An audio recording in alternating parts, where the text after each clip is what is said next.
Alicia Faisal, Andi Agus, Andini, Fitra Aulia. Sekarang Ibu mau masuk ke bab berikutnya. Coba dibuka buku paket kamu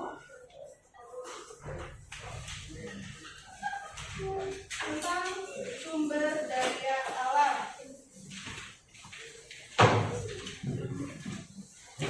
Hari ini kita akan belajar tentang klasifikasi sumber daya alam. Jadi diharapkan kalian dapat mengidentifikasi, memahami, menjelaskan, mempresentasikan, dan menyelesaikan masalah berkaitan dengan klasifikasi sumber daya alam dengan benar.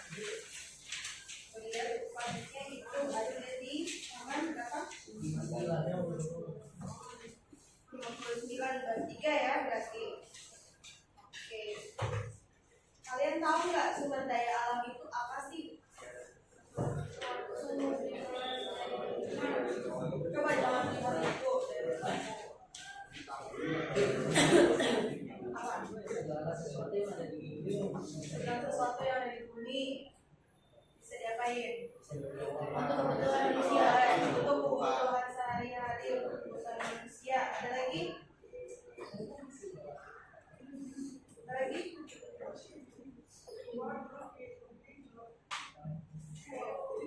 Ada lagi tidak?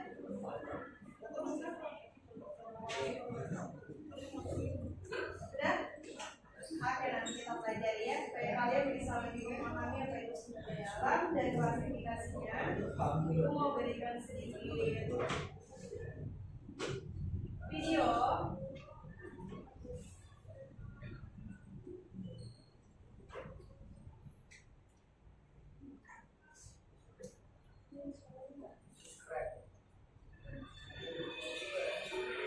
Motivasi disimak ya.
Jangan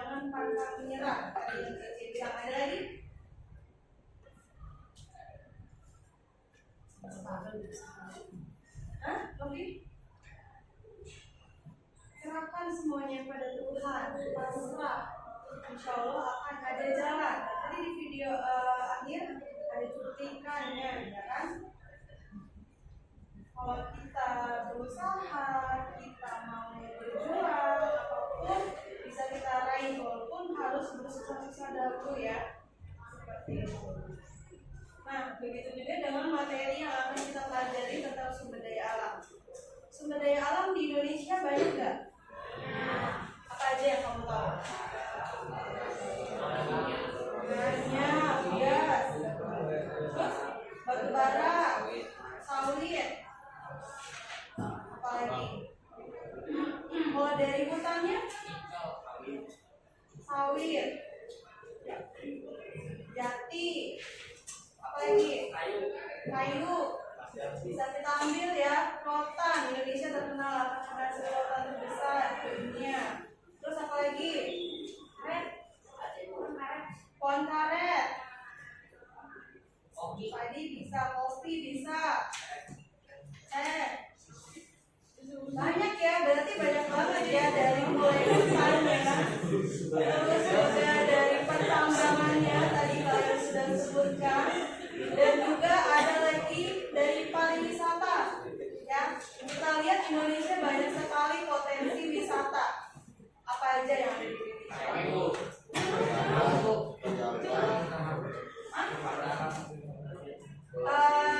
Apa aja? Raja Ampat, Pulau Seribu, Pulau Komodo, Labuan Bajo. Ada yang udah pernah jalan-jalan ke tempat-tempat wisata tersebut? Mau ke sana? Ayo bisa betul ya. Lain apa sih ada di sekarang ya? Oke, tadi tempat-tempat yang sudah disebutkan itu merupakan wisata yang terkenal di dunia. Ada Raja Ampat, medan bawah lautnya juga terkenal. Terus ada Wakatobi di Sulawesi, ya, merupakan medan bawah laut tercantik nomor 1 di dunia. Terus apa lagi?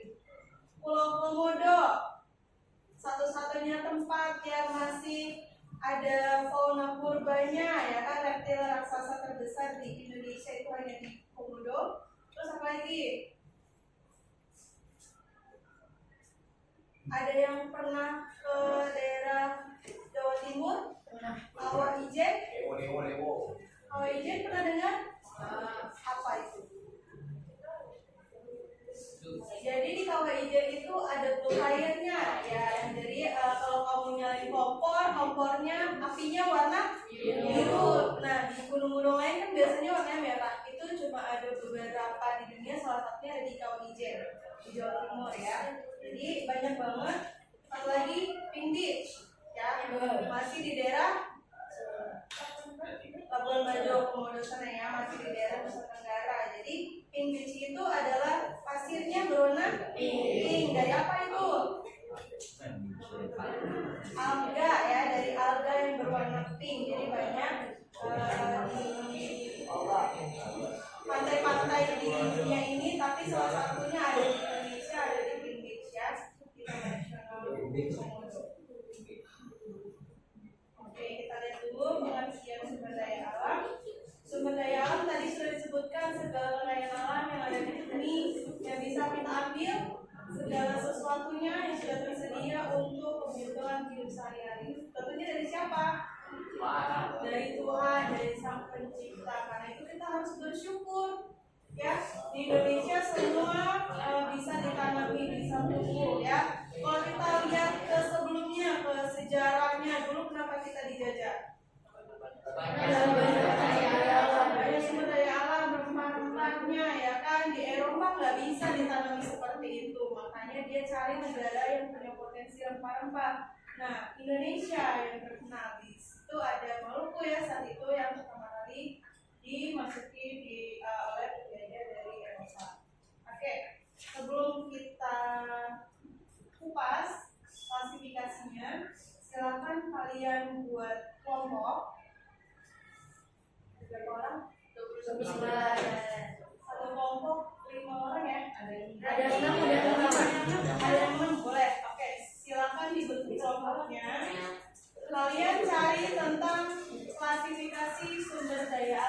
jadi bukti kalian aja. Ya, dicari apa saja yang kalian temukan, ada sumber daya alam apa saja, ya misalnya yang bisa pulih, ada yang diperbarui, tidak diperbarui, apa saja yang diperbarui, apa saja yang tidak diperbarui. Silakan dibentuk kelompoknya ya.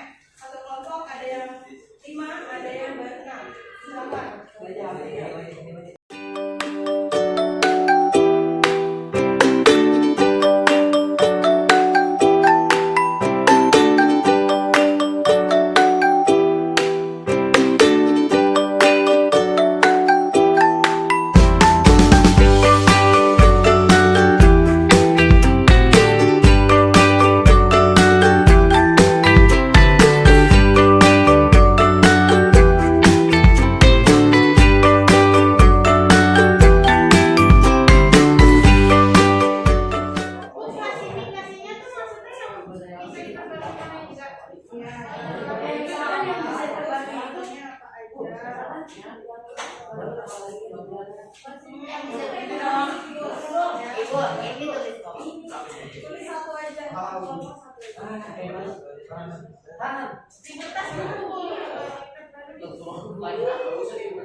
Azril, Mahem,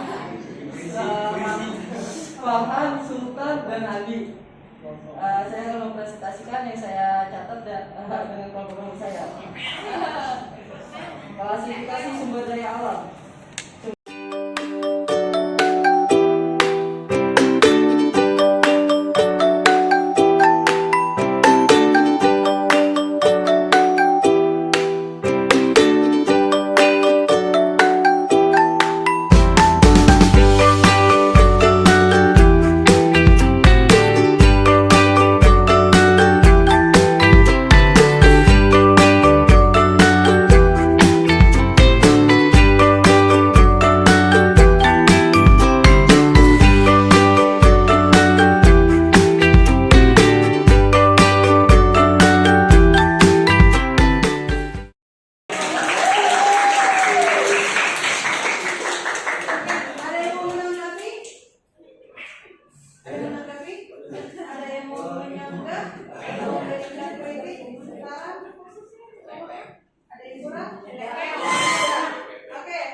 Tepuk tangan dong buat Cece.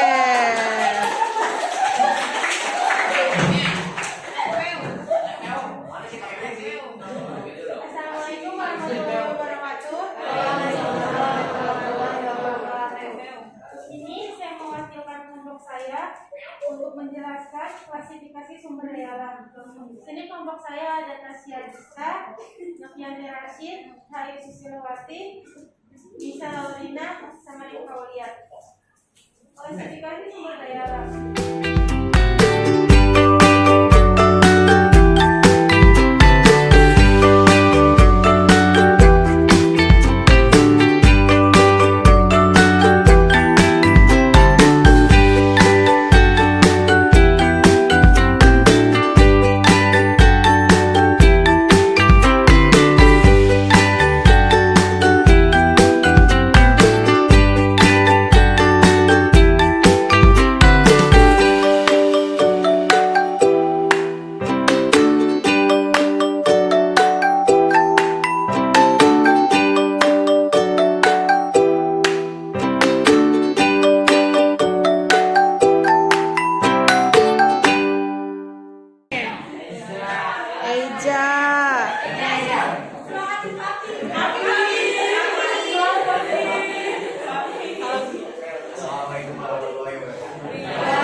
kelompok saya yang beranggotakan saya sendiri Raja Salam, saya Dewa, ada Ibu, ada Ajis, ada Reo, Idam, dan Adrian.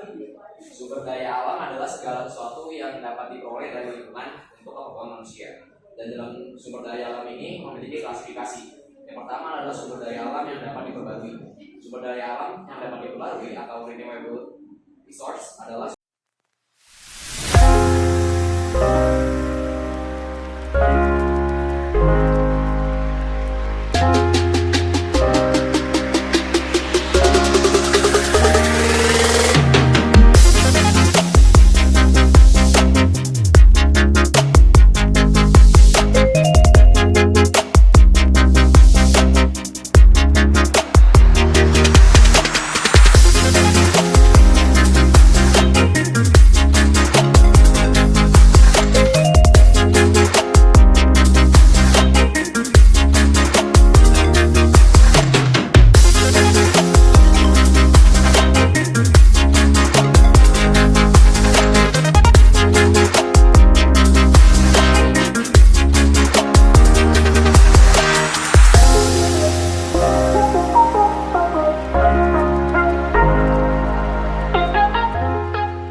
dari tadi yang sudah dipaparkan, ada yang bisa menyimpulkan apa saja klasifikasi sumber daya alam itu? Satu orang angkat tangan, jawab. Angkat tangan dulu. Ayo, berani? Angkat tangan. Nanti simak nggak teman yang maju? Ya udah, apa? Coba diungkapkan kembali. Ayo. Oke, silakan Syarif. Maju lagi. Klasifikasi itu dibagi jadi dua, yaitu ada yang dapat diperbarui sumber daya alamnya dan tidak dapat diperbarui. Nah, yang dapat diperbarui itu ada dua macam, yaitu dalam siklus atau dengan reproduksi. Yang siklus itu kayak alamiah gitu, pokoknya dari hujan atau matahari. Dan kalau reproduksi itu yang bertambah itunya, hayatinya, seperti hewan sama tumbuhan. Nah, habis itu ada sumber daya alam yang tidak dapat diperbarui, yang benar-benar susah buat cukup lama gitu waktunya buat ada lagi. Ya seperti batu bara, minyak bumi, terusnya apa ya? Segitu doang. Oke, terima kasih Faris. Tepuk tangan buat Faris. Oke, jadi ada dua jenis klasifikasi sumber daya alam ya. Yang pertama ada yang dapat diperbarui dan yang tidak dapat diperbarui. Kalau yang dapat diperbarui itu mengalami dua pemulihan, ada melalui siklus dan reproduksi. Yang siklus itu kita pernah belajar di kelas 10. Ada siklus air, hidrologi masih ingat? Dari air laut mengalami penguapan menjadi awan, jadi air, menjadi tanah, menjadi laut. Siklus itu perputaran ya, jadi dia ada terus. Ya, kemudian yang kedua reproduksi. Apa itu contohnya? Hewan ya, yang mengalami reproduksi. Misalnya apa? Ayam. Kenapa ayam? Kemudian bertelur, kemudian jadi anak ayam, kemudian jadi ayam yang lebih besar, jadi hidup, kemudian nanti punya anak lagi, seperti itu ya, itu mengalami terus pertambahan. Kemudian yang kedua ada sumber daya alam yang tidak dapat diperbarui. Maksudnya apa? Yang nggak bisa bertambah, terbatas, pemulihannya lama, bisa ribuan bahkan jutaan tahun. Contohnya minyak bumi. Kamu tahu minyak bumi berasal dari apa? Fosil apa? Hewan apa? Hewan purba. Contohnya dinosaurus ya, hewan-hewan dulu banget kan sekarang udah nggak ada, jadi ya dia nggak bisa berkembang biak lagi kan seperti itu. Terus juga batu bara dari apa? Dari fosil tumbuhan. Dari tumbuhan, benar ya. Jadi kalau tadi minyak bumi dari hewan, kalau batu bara dari tumbuhan ya. Jadi batuan yang sudah selama ribuan tahun dia membeku kemudian menjadi batu bara diolah lagi. Nah itu tadi dua jenis sumber daya alam yang dapat diperoleh dan tidak dapat diperoleh. Sampai sini ada yang mau ditanyakan atau masih kurang jelas? Ada yang masih kurang jelas tentang sumber daya alam? Sudah? Cukup? Cukup, oke. Bentar ya. Sekarang kembali ke tempat duduknya semua ya.